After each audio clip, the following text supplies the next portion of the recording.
नमस्कार बच्चों, मैं आपका मैथ्स टीचर हेमंत उप्रेती जवाहर नवोदय विद्यालय पिथौरागढ़ में एक बार फिर से आप सभी का हार्दिक स्वागत और अभिनंदन करता हूं। बच्चों, जैसा कि आप जानते हैं, कोरोना काल की वजह से, कोरोना महामारी की वजह से कक्षाएं, आपकी जो जे यूनिवर्सिटी परीक्षा थी लेट हुई थी, तो जाहिर सी बात है आपने बहुत सारी चीज़ें पहले ही पढ़ चुके होंगे। लेकिन अभी आप कक्षा 6 में ही हैं, तो कुछ चीज़ें हम रिवाइज करते हैं और आप परीक्षा के बारे में चिंता ना करें। आप केवल जो है नॉलेज गेन करिए, ठीक है। अच्छा, तो इसमें जो है आपके पास एक लिंक है, वो लिंक भी मैं आपको शेयर कर दूंगा, ठीक है। ये मैंने एक स्लाइड बनाई है आप लोगों के लिए, थोड़ा सा हम कुछ रिकॉल कर लेते हैं, ठीक है, पुराना चीज़ हम दोहरा लेते हैं। तो chapters name is knowing our numbers. सबसे पहले आप बताइए कि जो आपके नेचुरल नंबर्स होते हैं, नेचुरल नंबर्स क्या होते हैं बच्चों? नेचुरल नंबर्स होते हैं 1 2 3, इस तरह से। ये क्या होते हैं आपके नेचुरल नंबर्स, प्राकृतिक संख्याएं होती हैं, है ना, इस तरह से। ये क्या कहलाती हैं? प्राकृतिक संख्याएं कहलाती हैं। जो संख्याएं शून्य से शुरू होती हैं उन्हें हम पूर्ण संख्याएं या होल नंबर्स कहते हैं। 0 1 2 3, इस तरह से, ठीक है। तो प्राकृतिक संख्याएं और पूर्ण संख्याएं आपने सीखा होगा। नेचुरल नंबर्स 1 2 3 4, 1 से स्टार्ट होने वाले नंबर्स नेचुरल नंबर्स।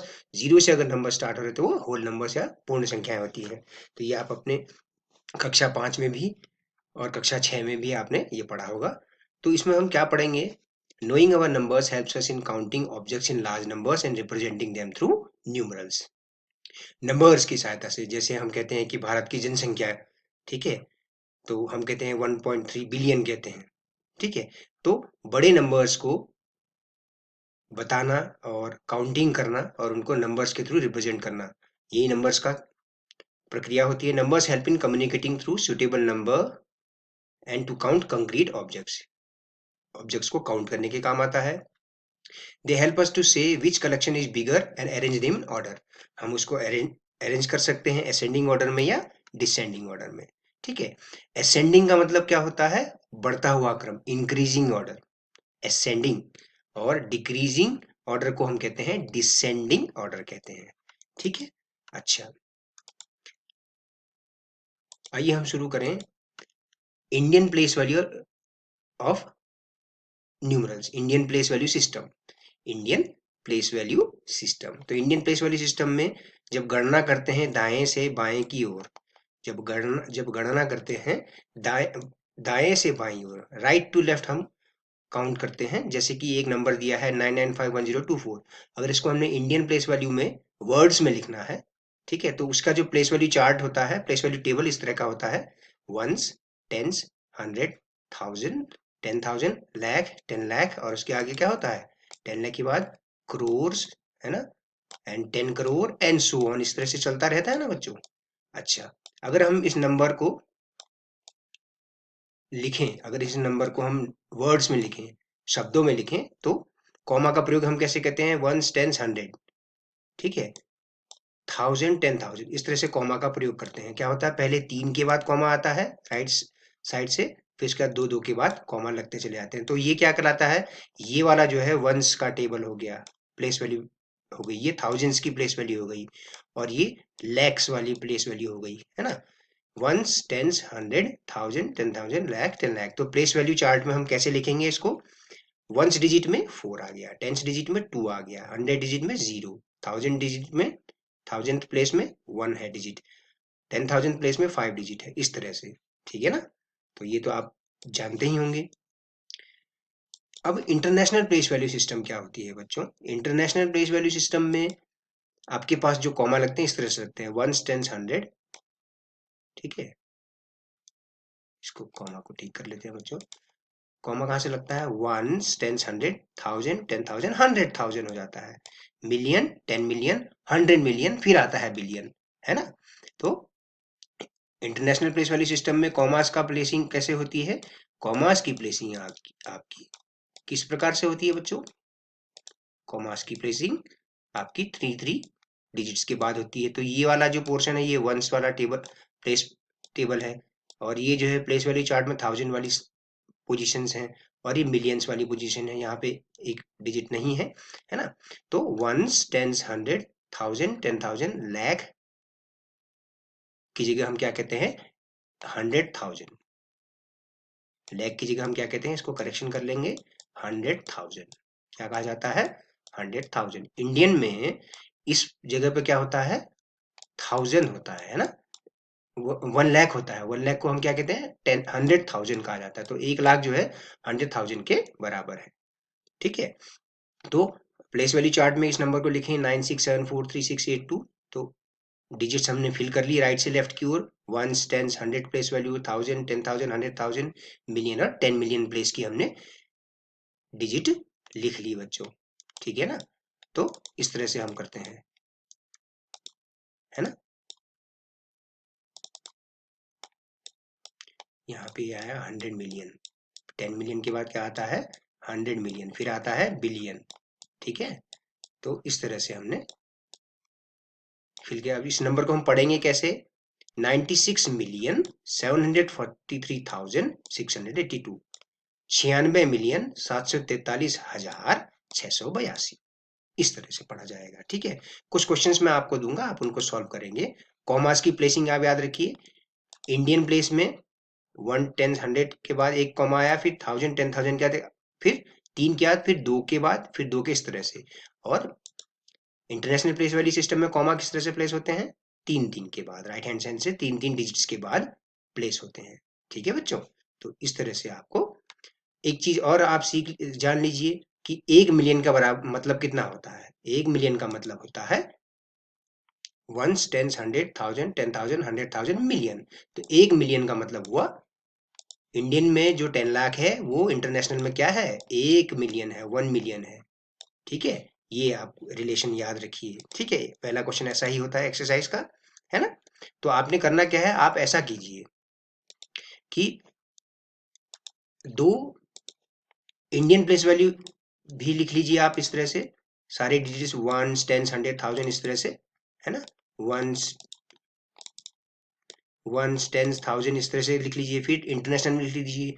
तो आप कंपेयर करेंगे तो आप पा जाएंगे कि 1 लाख का मतलब है 1 लाख का मतलब है कितना,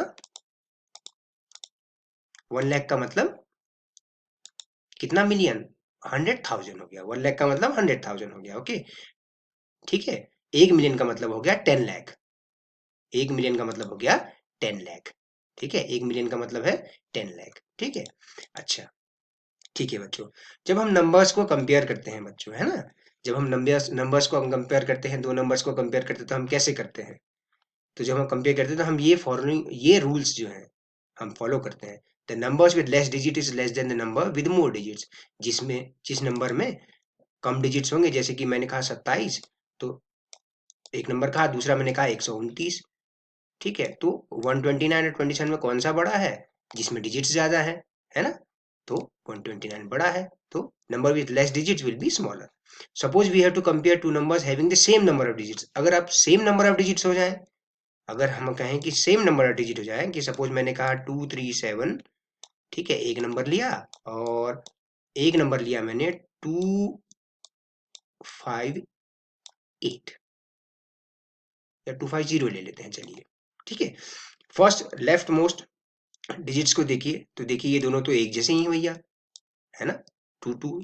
तो हम नेक्स्ट डिजिट में जाएंगे, तो आप देखिए नेक्स्ट डिजिट जो है लेफ्ट साइड से गए, तो 250 में 5 जो है बड़ा है इस सेकंड प्लेस पर, लेफ्ट से सेकंड प्लेस पे 3, और यहाँ लेफ्ट से सेकंड प्लेस पे 5, तो 5 बड़ा है 3 से, तो इसलिए कंपैरिजन हमारा हो गया कि 250 ही बड़ा होगा 237 से। ऐसा हम अगर मान लीजिए कि यहाँ पर जो है 5 होता, अगर मान लीजिए यहाँ पे 257 होता और मैं 250 से कंपेयर कर रहा हूँ, तो आप देखिए ये दोनों डिजिट सेम है भैया दोनों में। तो अगले डिजिट की तरफ जाएंगे, तो अगला डिजिट इस वाले में बड़ा है, तो इसलिए ये बड़ा हो जाएगा। ठीक है, इस तरह से हम कंपेयर करते हैं, या बेसिक सी चीजें हैं जो हम ध्यान नहीं देते, लेकिन होता ऐसा ही है, हम ऐसे ही चेक करते हैं। ठीक है, इस तरह से आप बता सकते हैं कौन सा नंबर ग्रेटर है। ऑब्वियसली बात है, लेफ्ट से सबसे बड़ा डिजिट यहाँ 9 है, तो ऑब्वियसली ये नंबर बड़ा हो जाएगा, या ये नंबर बड़ा होगा। देख लीजिए, सबसे पहला काम हम क्या करेंगे, सबसे पहले हम नंबर ऑफ डिजिट्स चेक करेंगे, जिसमें नंबर ऑफ डिजिट ज्यादा होंगे क्लियरली वो नंबर बड़ा हो जाएगा। ठीक है, इसमें देखिए 1 2 3 4 5 6 7 8, इसमें कितने हैं 1 2 3 4 5 6 7 डिजिट्स हैं, तो क्लियरली क्लियरली क्या हो जाएगा, ये जो नंबर है आपका 24,576,813 बड़ा है, ठीक है, ठीक, 9,897,686 से, ठीक है ना। तो इस तरह से ये एग्जाम्पल्स आप कर सकते हैं, है ना। अब जैसे arrange in ascending order means बढ़ता हुआ क्रम। तो सबसे पहले आप नंबर ऑफ डिजिट्स देखिए, तो इसमें नंबर ऑफ डिजिट सबसे कम किसमें है, इस वाले नंबर में, तो सबसे छोटा नंबर ये होगा, तो ये आ गया। फिर इससे बड़ा देखिए डिजिट, अब देखिए यहाँ पर 7 डिजिट्स हैं, इस वाले में 8 डिजिट है, इस वाले में 7 डिजिट्स है, तो इन दो 7 डिजिट्स वाले को कंपेयर करिए, तो 3 7 सेम है, यहाँ भी 3 7 सेम है, तो अगले डिजिट में गए लेफ्ट से, तो ये 6 और ये 9, तो 9 बड़ा हुआ आपके पास, है ना। तो इसलिए ये बड़ा है, ये छोटा नंबर है, तो इस तरह से आपने अरेंज कर लिया, ठीक है। डिसेंडिंग ऑर्डर का मतलब क्या होता है, सबसे बड़ा नंबर पहले, फिर उससे छोटा, फिर उससे छोटा, फिर सबसे छोटा नंबर आप रखेंगे, ठीक है ना बच्चों। तो आप कर पाएंगे, इन एग्जाम्पल्स को आप कर लीजिएगा, ठीक है, अपनी नोटबुक में ये नोट्स बना लीजिएगा, ठीक है। ये नोट्स मैं आपको सेपरेटली एक पीडीएफ फॉर्म में भी दे देता हूँ। अच्छा, अब हम बात करते हैं एस्टिमेशन की बच्चों। एस्टिमेशन का मतलब क्या होता है कि जैसे आपने देखा होगा घड़ी में जो है बजे होते हैं एग्जैक्ट 11:38, घड़ी में बजे होते हैं कितने, 11:38 बजे होते हैं, ओके। 11:38 बजा है घड़ी में, सपोज सुबह का 11:38 बजा है, और आपसे किसी ने पूछा भाई टाइम कितना हुआ, तो आप एग्जैक्ट टाइम नहीं बताते हैं, आप क्या कहते हैं, एस्टिमेटेड या राउंडेड ऑफ में बता देते हैं। राउंडेड ऑफ आप कहते हैं कि 11:40 हो रहा है, या आप कह देते हैं 11:35 हो रहा है, तो नॉर्मली हम कह देते हैं कि 11:40 हो रहा है, तो 38 जो है, 38 और 40, ये 40 क्या है, rounded off to the nearest 10 है एक्चुअली, ठीक है, राउंडेड ऑफ है, अप्रोक्सीमेटली क्या कहते हैं ये, अप्रोक्सीमेटली 40 मतलब 38 का मतलब। तो नियरेस्ट 10 के लिए हम क्या करते हैं, वंस डिजिट देखिए नंबर का, अगर वंस का डिजिट 5 से छोटा है, replace ones digit by 0 and keep the other digits as they are. कि जैसे मान लीजिए मेरे पास आया 52, मेरे पास है मान लीजिए 52, तो नियरेस्ट 10 के लिए मैं इसको एस्टिमेट करूंगा, तो मैं क्या करूंगा बच्चों, अगर ये डिजिट क्या है, 5 से छोटा है वंस डिजिट, तो मैं वो कह दूंगा 50, सिंपल, इतना आसान है ना। कि जैसे मान लीजिए 57 होता बच्चों, 57 का नियरेस्ट 10 अगर हम बताना होगा, तो ये 5 से बड़ा है डिजिट, ये डिजिट क्या है, 5 से बड़ा है, तो आप इसका नियरेस्ट वाला क्या कहेंगे, आप यहाँ पर 60 कहेंगे, क्या कहेंगे, 60 कहेंगे, तो वो वंस डिजिट, टेंस डिजिट, अगर ये 5 से बड़ा है वंस डिजिट, तो टेंस डिजिट में एक ऐड कर देंगे तो 60, तो 60 उसका नियरेस्ट होगा। अब मान लीजिए कि आपके दिमाग में किसी के प्रश्न आ रहा होगा कि सर अगर 155 हो तो वो नियरेस्ट 10 क्या होगा, तो आप इसको 150 भी कह सकते हैं और 160 भी कह सकते हैं। याद रखिए ये एस्टिमेशन है, ये क्या है, एस्टिमेशन है, तो आप 150 भी कह सकते हैं, 160 भी कह सकते हैं, ठीक है। तो पहले एक बच्चे का एस्टिमेशन दूसरे बच्चे के एस्टिमेशन से अलग हो सकता है, क्यों हो सकता है, कि हो सकता है दूसरे बच्चे ने नियरेस्ट 100 पे एस्टिमेट किया हो। नियरेस्ट 100 पे एस्टिमेट करने का मतलब क्या है कि सबसे पहली चीज टेंस डिजिट को देखिए, अगर टेंस डिजिट 5 से छोटा है तो ईच वंस और टेंस डिजिट को 0 से रिप्लेस कर दीजिए, जैसे कि 632 देख लीजिए, है ना। तो अब देखिए टेंस डिजिट लेस देन, ये टेंस डिजिट क्या है, लेस देन 5 है, ठीक है, नियरेस्ट 100 के लिए कर रहे हैं तो हम टेंस डिजिट को पकड़ेंगे, तो ये जो है 5 से छोटा है, तो आप क्या करेंगे, यहाँ पे जीरो, दोनों में जीरो प्लेस कर दीजिए, तो इसका नियरेस्ट 100 क्या हो जाएगा, 600 हो जाएगा बच्चों। अगर मान लीजिए 5 से बड़ा होता तो 100 डिजिट को एक बढ़ जाता, मान लीजिए अगर यहाँ पे 672 होता, तो टेंस डिजिट वाला जो है वो 5 से बड़ा है, तो यहाँ मैं यहाँ पर जो है इस पर एक ऐड कर दूंगा हंड्रेड्स वाले में, तो ये हो गया 700, तो इसका नियरेस्ट क्या हो जाएगा, नियरेस्ट 100 पे एस्टिमेटेड वैल्यू हो जाएगी अप्रोक्सीमेट वैल्यू 700, ठीक है बच्चों, इस तरह से, ठीक है।